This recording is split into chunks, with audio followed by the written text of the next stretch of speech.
আসসালামু আলাইকুম, welcome to my another mini blogs video. দর্শক, আপনারা দেখতে পাচ্ছেন ঘোগাদহ ইউনিয়নের 7 নং ওয়ার্ডের মাছের ঘাট, যেখানে সারাদিনের কঠোর পরিশ্রমের পর মিলিত হয় একটুখানি বিশ্রামের মাঝে।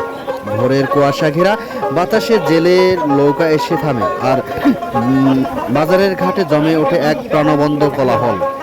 মাছের ঘাট শুধু মাছ কেনা বেচার স্থান নয়, এটি মানুষের স্বপ্ন, আশা আর সংগ্রামের এক কেন্দ্রবিন্দু। এখানকার প্রতিটি ঢেউয়ের সঙ্গে জড়িয়ে আছে জেলেদের ঝড়ঝাপটা জীবন, আর মাছ বিক্রেতাদের হাসির মাঝে মিশিয়ে আছে সংসারের টানাপোড়েন।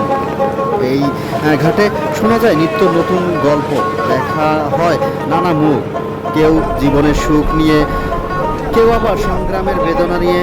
মাছের ঘাট যেন বাঙালিদের প্রাণ স্পন্দন, যেখানে টাটকা মাছের গন্ধ মিশে আছে মাটির গন্ধ, আর কণ্ঠে বাজে জীবনের গান।